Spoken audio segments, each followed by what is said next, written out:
Please. Okay. Is it on? Yeah. Camera is on. Thank you everybody for coming. Can you take a picture of that? That's just perfect. Oh, sure. Yeah, that's so great. I love this. I It love this is. slide. I'm gonna send it to my advisor friends. I like that. If that's okay. And it's so timely now with Wonder Woman. Yeah. Yeah. Oh, that's cool. You can be done right there, it's perfect. Okay. So we will get started. So today I'm going to give an overview of appreciative advising. We talked about it in one of our staff meetings before. And so I'm going to give you a brief history of appreciative advising, and then we'll dig deeper and go into each phase. And I'll give you examples of questions that you would ask in the phase. And so what I want to start off with is to encourage you guys to be open.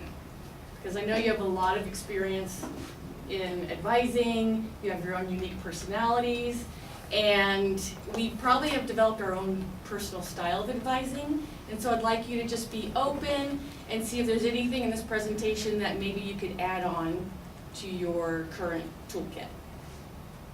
And also, I would like to have questions at the end so I can just get through, and we'll do an activity too. And so we passed out pieces of paper that had student scenarios on them, and I asked you to write a question that first came to your mind. That's the part one of the activity, and later on, after we talk about appreciative advising, we're going to go back to that activity and look at it again. So keep those papers close by. And so what I want to do is give you just a little bit of the theory, the background. And so the biggest influence for appreciative advising is appreciative inquiry. I don't know if any of you had a chance to look at the video I sent, but this person, Dr. Cooper Ryder and others, found out that by doing positive, open-ended questions with people, they call it an appreciative interview, and talking about people's successful past accomplishments, what they're doing right now, what's working in the organization, was so much more helpful to motivate and implement change in organizations than doing the old-fashioned traditional way of focusing on what's wrong, what needs to be fixed, what are the problems. And so they call that deficit thinking. So for us, it would be like focusing on a student's weaknesses instead of trying to find their potential. Social constructivism, briefly, in this instance, talks about how human beings learn and develop through social interaction. And so when we advise students and work with them, we really have an influence on how they're going to take the information and what they're going to do with it. And then positive psychology, in this example, deals with how human beings deal with obstacles and struggles and challenges better if they have a positive attitude about it and they have positive emotions about the process. It also talks about how human beings are happier if they have a positive self-perception of themselves and also social recognition. So again, you can see how that ties with advising. We want to verbally, out loud, tell students we believe in their potential and that we think they can handle any challenges or obstacles that come their way. And so what Dr. Bloom did is she took these theories and a lot from appreciative inquiry and applied them to advising. And she wrote an article, co-authored an article in 2002 that became really popular, and some institutions started applying her suggestions. One of the earliest schools was the University of North Carolina in Greensboro. And what they found out is that it had a really big positive impact on students. So they did more research, more collaboration, and in 2008, her and some other faculty came up with this book called The Appreciative Advising Revolution. And it really is a great book because it gives applications and examples in advising on how to use appreciative advising. And it talks a lot about having that mindset of looking at the positive. always trying to focus on what the student is doing that's currently working and then build from that. And so after 2008, it really took off, and it's now a really popular major trend. If you look at Cascadia, you'll see a lot of articles and examples about it. And she goes all across the country giving presentations and webinars. In fact, it's now spread into teaching, student development, tutoring, and there's this whole field of education called appreciative education now. So let's look at it a little bit more closely. So there are 6 phases to appreciative advising. Appreciative inquiry had 4 phases. She took those 4, and then she added 2 more specifically to address student issues. And the first phase is disarm. Sounds somewhat violent. But disarm is our interaction that we first have with the student. And I think we're really good of following a lot of suggestions that Dr. Bloom has made for this phase. We already do it. So some of those are verbally addressing the student by their name, escorting them to your office, taking small chat, being friendly. So these are all things that you're putting the student at ease, helping them kind of relax by the time they get to your office. She also talks, though, and I think it's a really good reminder, that students make an impression within 3 seconds. So especially when we're seeing students when it's really busy times and intense, maybe it's the 5th student we've seen in a row, it's important to remember that we have basically 3 seconds. They've done studies to show how we can make a good impression. So you want to just, I think that's a helpful reminder of how quick students will size up the situation. And then also she talks a lot about nonverbal cues. I know we've talked about this before, but those are things like nodding your head, showing that you're actively listening, smiling, having open body language. So you look like you're interested, you're leaning forward, and you want to hear what they have to say. Negative verbal cues would be sighing, rolling your eyes, things that I do as a parent. So you want to just always be aware of kind of what your body language and the nonverbal cues that you're communicating to students. And then the second phase is about discover. And Dr. Bloom wants to remind appreciative advisors that every student we meet with is unique and individual. Each person has their own story to tell. And so it's up to appreciative advisors to ask the right questions to get that information and find out what their strengths are and what their interests are. And so in the discover phase, you're going to ask a lot of positive, open-ended questions.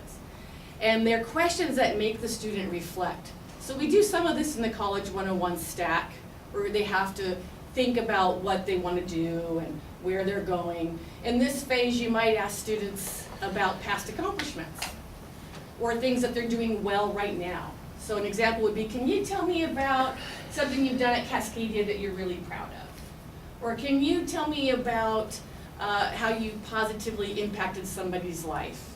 Things like that, where they have to give you a little bit more information than yes, no, I don't know. You know, we're trying to find out what is motivating them.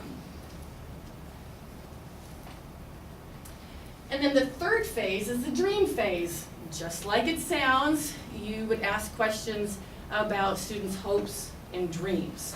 And you don't want to censor them at this point. Again, the nonverbal cues are important. I know myself, I have some biases that I bring to the table about certain majors and certain universities. And so when I'm dealing with a student that has that information and they want to talk about that, I have to make sure that I set that aside and that I'm being present and listening to what the student has to say. And I want to be curious in my approach with them when they're talking about their dreams, not judgmental.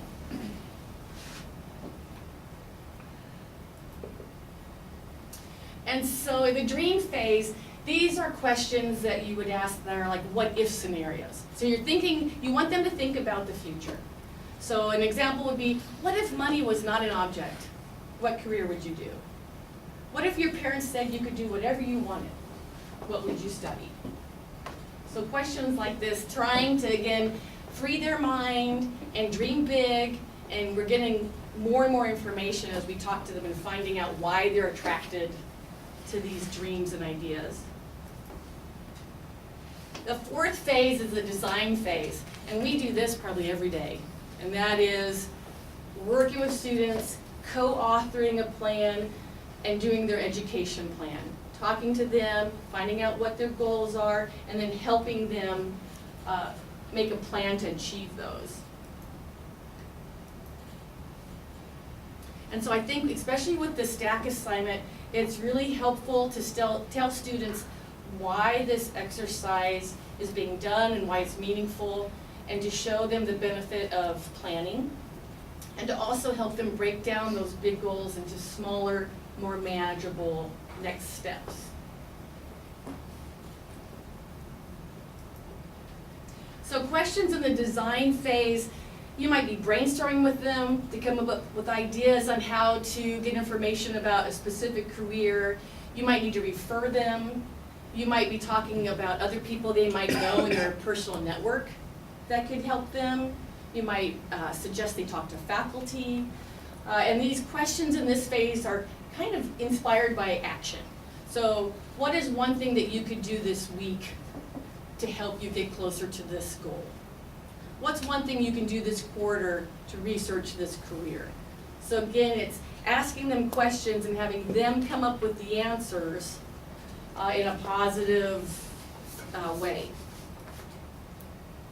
And then also, when you're in your design phase, appreciative advisors would take this opportunity, go to Outlook, and probably in 2 or 3 weeks, put an email as an appointment to check in with the students and see how they're doing. I know we don't have a lot of time to do multiple appointments, but it doesn't take much time to send an email and just check in and see how they're doing. So again, this is part of connecting with them while they're doing their planning. And then the fifth phase is the deliver phase. So this might be happening in a follow-up appointment. So you're talking to them now, and maybe they had some backlash that they weren't expecting. Maybe they're not getting support from their family on what they want to do. Or maybe they're intimidated. They tried to talk to a faculty member and they didn't go through with it. So in this part, when you're talking with the student, you really want to show support. And again, it's about verbally expressing it very clearly. I believe in you. I think you have potential. Let's find a way to work through this. Again, showing them a lot of support. And if they're doing well, giving them positive feedback too. In the deliver phase though too, we're not going to ignore things that are going to be difficult or obstacles, right? Because now maybe they're finding out information that they didn't know before, and they're starting to get a little bit confused or disheartened. And so we want to ask them questions so they can prepare and come up with strategies on how to deal with any obstacles that they might face. So questions that you might ask in this phase would be, when are you going to go to that info session at UW-Bothell, right? When are you going to talk to your family? What strategies do you think you might need when you go to Transfer Thursday? You know, again, asking questions to help them think ahead of time of obstacles and maybe how to deal with them. And if they don't know how to deal with them, to encourage them to come back and see us so we can have that conversation with them. This is also the phase where we talk about this in College 101, our parallel plans. This is also the phase where students may come back and say, you know what, I don't want to be a pharmacist. I saw the requirements. I don't want to go to school that long, but I still want to do something helping people in the medical field. So this is where we can talk to them and revise their ed plans, revise and help motivate them to set new goals, right? And show them that there's more than one way to be successful and to reach that career field that they might be still interested in. Or to come up with something totally different. And then the last phase in appreciative advising is phase number 6, and it's the don't settle phase. And this one for me, I don't do this personally in advising, and so this was an eye-opener for me. And this is talking about with students all the things that they've done up to this point in their ed plan, and celebrate that, make a point of giving them positive feedback and say, hey, that was great that you talked to so-and-so, that's great that you did an informational interview, I'm so glad your conversation went well with your professor, but making a point to celebrate every small step that they make going forward. But this is the one that for me was really eye-opening, and that is in this phase, as appreciative advisors, they are always talking to students about continuously improving, raising expectations. So maybe they have done the next steps that you've talked about, they're doing great in their classes, fantastic. Now what? What else can they do? And again, you might brainstorm in this phase. What other things can they do even better? Right, they got A's and B's, how can they improve that? Right, they want to go into law, what have you done for which area of law? What have you done to find out what specialty you might be interested in? So it's in a positive and supportive way with each student kind of prodding them to reach a little bit further. And appreciative advising also would apply to the advisors at this point too. And that is us always trying to continuously improve our services. What can we do to become better at advising students? So whenever I read about a new advising model, I also want to see what some of the feedback is and what concerns advisors have when they're dealing with a new model. And the biggest concern I've read about in appreciative advising is the issue of time. So advisors are really worried, in all these webinars with Dr. Bloom, that's the #1 question they ask. How can I do this when I have a 15-minute appointment or a 30-minute appointment? And her first response is having an appreciative mindset, thinking things in a positive manner and focusing on the positive is not related to time, right? It's rethinking and reframing your questions. Also, she talks about things that you can do like emails, like calling to check in, right? To follow up with students. It doesn't have to be an hour appointment. Short, multiple contacts with students is just as successful as meeting with them for 1 or 2 hours at a time.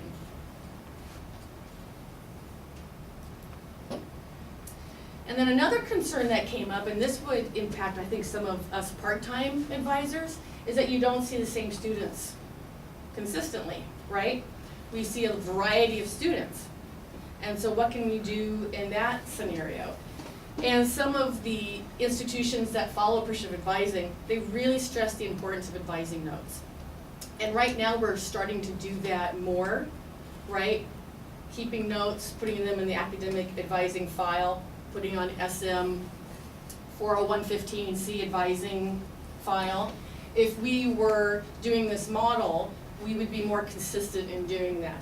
So if we have an appointment with a student, we could read about what some of their interests and goals are in their advising notes and already have a better sense of where they're at in this journey, what they're interested in doing, instead of starting from scratch.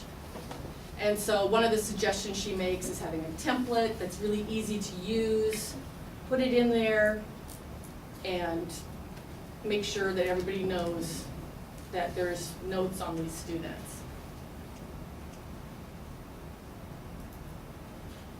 So what are some of the benefits then of following appreciative advising? And the biggest one is it works. They've done a lot of research, and it's really helped student retention and success. One of the earliest schools that I mentioned, University of North Carolina in Greensboro, did a study of before they used appreciative advising with academic probation students and after, and they had a 22% increase in the number of students that got off probation. Another study done in 2010 they dealt with just academic advisors, and they asked them, how do you like using the appreciative advising model?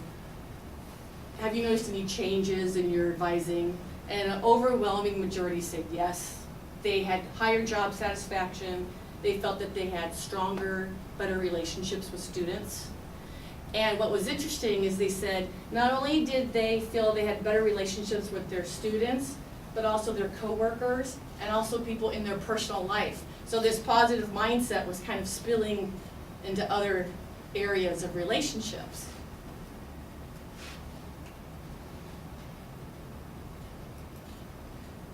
And then I think another really good part of looking at new advising models is, again, for our professional development, right? It's easy to get in a rut. It's easy to do the same thing, at least for me, over and over and over again. And I think any time that you learn something new, it kind of energizes you, right? It gets you interested again in your career as an advisor. So I think that's another good reason and a benefit of learning about appreciative advising. So what I'd like you guys to do now with your pieces of paper is come up now, and maybe Tati, you want to come over here with them, and as a group come up with some new questions for your scenario from an appreciative advising perspective. And if you need help, ask somebody in your group, and then share with each other your new questions. See what the differences might be.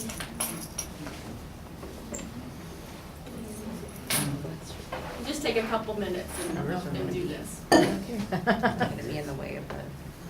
I think the camera's going that way. Because we went across. I know. There's two. So was Mr. Reed supposed to ask the question? Originally, because my original question was, just take the questions. I got some of this question. What are? Did you have the hardest for that? Yeah, I think so. I guess the question would be what is the goal that they're trying to international? What? Positive spin or not, but that's what I always want to know. Is what are you hoping to accomplish? What are you hoping to accomplish with overloading? Studying business, while you're studying business, we can do international business. That's not that hard. You shouldn't, But, you know, nursing. That's a tough one to answer well. I don't even know what changes. Because I'm already saying saying something The international goal means. reliably This is is beyond my for scope. working Like, what does that mean? Will you ask Do Susan that? something. So that might be Right. the first way to go is like, And that's when you not think the international, intent. like, What does tell me that what, With a conversation. What would you think that that means? Right. No, what would you think if someone No, said I, that? well, I do, my first question I ask is, what do you? I would ask the student, Yeah. what do you mean by Understand that? if you Tell me more, because there's not enough information just for. Right. in Have you had that class, question? Then you actually lost. she'll definitely That's find not a gonna way be- to. And no, it's not. It's shooting it straight. and that's where I would be. very broad. But that's The not we other side of that is Come if you, with those things and what then happens you if you just have to give ask. so much to class? I'd like to hear more about that. That's really interesting. Unless you had a great experience. Right, what is the Let's talk. strategy? But are they wanting to stay here and then like do a global study? Right. Don't Is just that- throw yourself that's- into So, it. yeah, I mean, what I, how I would I approach think that, and I don't know if it falls into this, but I would ask, I would answer the question with more questions. Right, so for studying, that's what I want to do, would be like, well, tell me more, what aspect of your experience I like that you want to approach, take, like, what why are are you, you yes. inspired, how do you, what do you see yourself Put it in doing? that way, like. Because what I think we would have What are you trying, advisors or what are you academic hoping pathway. for? They don't know the pathway with- there, but with- the goal is not I to. think that's just appreciative So give them an opportunity. We're listening to to their- find their goals and give you as an advisor more alternative. and actually helps them work through that process. Because they may Should be quality over quantity. oh, Right, and and by saying, oh, I Something with hope the you world. what is that? Yeah. Right. And I get my think degree, you and can then we can bring in the, Right. Then facilitate piece where. Because I mean, It you doesn't know have what to their be. degree plan was. Sometimes their degree plan was this, that's that one is the first one that comes to my head. We could do international business. That's not that hard. Let's take some extra form. I would say the first one studying another What I would. That could be that. And that might be what they mean. You may be satisfied by just, you know what, instead of going to UW, I also want to go study. Come out on the other side, same person. Right. Right. Yeah. I take them out of the same person. Because I'm sure you It's a could do broad it, enough but question that you're there saying could be a lot of things. and you would be Okay. fine. I'm not asking to your goal. No, I I just think thought I the would know something. The question you're But then asking you us won't would be a have question I any would ask. energy left to Get the complete student class. class. Yeah, so. Yeah, because It's a maybe good that they approach should to start with. research, that they think that they need to think it through. That's the only thing that they know. Okay, Figure out just where trying all to- this. Yeah. Absolutely. What is that?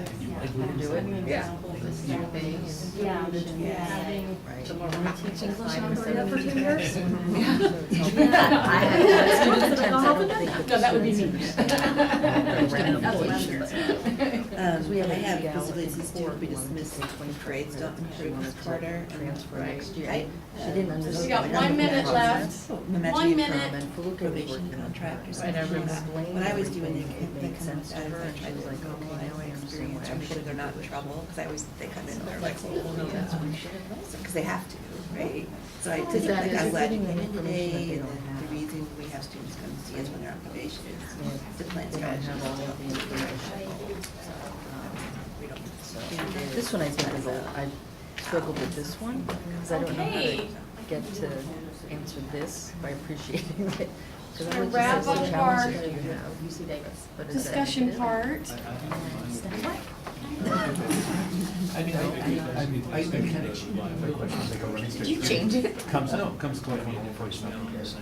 I'm just starting to tell me about, and I don't know if it comes from appreciative advice, but I just feel important to do, so I just tell you, really strong. That's usually my first two. Okay. It's like, you don't say you're today, Right.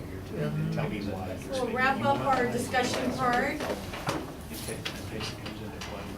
So before we go to any questions, I just want to encourage you guys to maybe pick one of these phases and learn about them, learn about the questions. I gave you a handout that has the 6 phases, and on the back, it gives some sample questions for each phase. And so maybe you test them out. Maybe you ask students a couple of these questions and see how it goes. And if there's any more interest, I can send a lot more resources too. Does anybody have any questions or want to share anything? Was it easy to come up with the appreciative advising question? Was it awkward? Toddy? I had a question that I wasn't really quite sure what the student was asking. It had to do Yeah. with changing. Okay, so a second year student has come back from a study abroad and now wants to change his major to do something international. And I thought I was missing something, but instead the group was like, no, you just need to ask more questions. Right. This isn't clear, and I think that's probably pretty typical for students. Yeah, I think sometimes they're really cryptic in their statements to us and finding out where they studied abroad, what was it that they enjoyed, what is it that they want to continue doing, what do they see themselves doing, would kind of give you some ideas about what their interests are. Yeah, that's good. Yeah, sometimes we have to ask questions just to get information of what they're asking. Then what about you? Did you have anything to share with your questions? Was it easy? Mine was easy. It was about the student sitting down and saying they are interested in starting their own business in the future. And that one was, it was pretty intuitive. It was great. Do you have a specific type of business in mind? Or is it more just the sense of entrepreneurialism that Right, appeals be to your you? own boss. That kind of determines in what direction then we would proceed from that question. The other two at our table, I would say, were more challenging. Yeah. And I don't want to usurp those from you all, but I'll join if you. Well, I think your response though was already appreciative advising response. Because I think some people might think, most businesses fail for 7 years, right? That's probably not something you should put all your hopes and dreams in, right? And that may be the kind of feedback they're getting from other people. So you kind of naturally had an appreciative advising response already. Anna, what was yours So like? I had a student receives a 4.0, 3.2, and a 0 Your first quarter? their first quarter. So I guess what we came up with was, what were the classes that you took, or what did your life look like when you were doing, well, and then what challenges came up with that, with the zeros. Yeah. So in the book, in that example, Dr. Bloom asks them first what classes they did well in for the A and B class, and then asks them to say, what did you like about the class? What did you do well? How was the experience for you? Finding out, well, maybe they're really strong in writing, maybe they're really great at this and that, and then saying, all right, let's talk about this class and find out what happened and what we could do differently next time. So, yeah, that's great. Yes. So I used to teach high school for a long time, and at the end, I was really working more individually with students, like more like a case manager. Yeah. And for me, it was great, but it was also super draining, you know what I mean? Oh, I Because you're bet. giving so much and so much positivity and so much encouragement, so I'm wondering, is there anyone write anything or think about like, is this more of like a burnout type of advising, or is it more inspirational or kind of? I feel like this, what makes this advising harder for me when I think about it, is that you're putting more time in the questions that you're asking, right? And so it's all about asking the right questions to guide them to get the right responses. And so if you're really into this mindset, you're asking a lot of questions, you're still getting support, but it's not as heavy as the burnout as developmental advising, where you're holding their hand through every step. This is a lot about asking them questions to make them think of things they need to do. It's kind of almost putting it back on You're them. putting it back on them, you're assisting them, you're helping them, but at the end of the day, they're the ones that have to make the decisions. They're the ones that have to follow through on the steps that you planned out. So in this instance, I think maybe it has less burnout than. Well, and I think we're helping them look at things differently, like Nancy's was, not to get take yours, but, you know, a working student wants to overload classes, right? Well, helping them think, well, what is your goal, right? I mean, we have students who always say, you know, I want to take 25 credits and I just want to be Right, done. I want to hurry. Right, so having them think about why do they want to do that and then what the ramifications are. So I think our questions are for us, but also, like Debbie said, to have them reflect and think about the choices that they're making. And talk about, in a positive way, about expectations and GPA and what some obstacles might be that they might have to face if they overload, and how it's Yeah. really important Because to. for me, right away, it would be the practical thing, like, Right. oh, how many hours are you working and what kind of grades have you been getting? But you know. But appreciative advising, you shift that. Right. Right. And I think it's perfect just to say, to think about it in terms of what are you hoping to accomplish Right. with What this. are your goals to do this? With this plan What's that your you. thinking? Mhm. Yeah. That's a good way to. Yeah. plan. All right, well, thank you, everybody. This is great. Thank you, Debbie. I love your This movies. is How did my you find normal. all those? Those are like Hours and hours. awesome. This is just my Really Really nice. great, Debbie. Oh, thank Excellent. you. I love that first slide. You should send that out. I will send that out to everybody. I just love that. You get an A plus. Yay, A+. Everybody, make it to the camera. Hey, everybody. The flyers I sent you out for the upcoming job fair, the job fair had the wrong time, so I'm gonna update it and resend it out again. Third time's the charm. Yeah. Oh, for work source, it's like fifth time's the charm. This was really good. Oh no, my appointment's while she's sitting there. I'm struggling with work source at the moment. I'm really struggling. Because, so I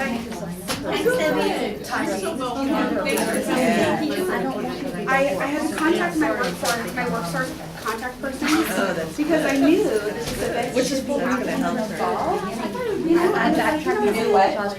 So there's supposed to be an IT educator here. I definitely had to explain our rationale to you, and it made it sound different. We weren't saying that we didn't think it's good, we were saying that for health, we thought that this would be a better plan. November 17th, I'm like. Yeah. It took an hour and a half. So I think. What? I think it's right everyone. It's like the whole thing was showing Wonder Woman. I'm like, now see, I feel like I'm making a smell of it. Because she's world peace here. like, how does that make? And then it wouldn't seem so. Oh, yeah. Like at this point, you can't rush upstairs. That's good. I mean, glad it's not us. It's still taping, yeah. Wave! I got to open up the asthma.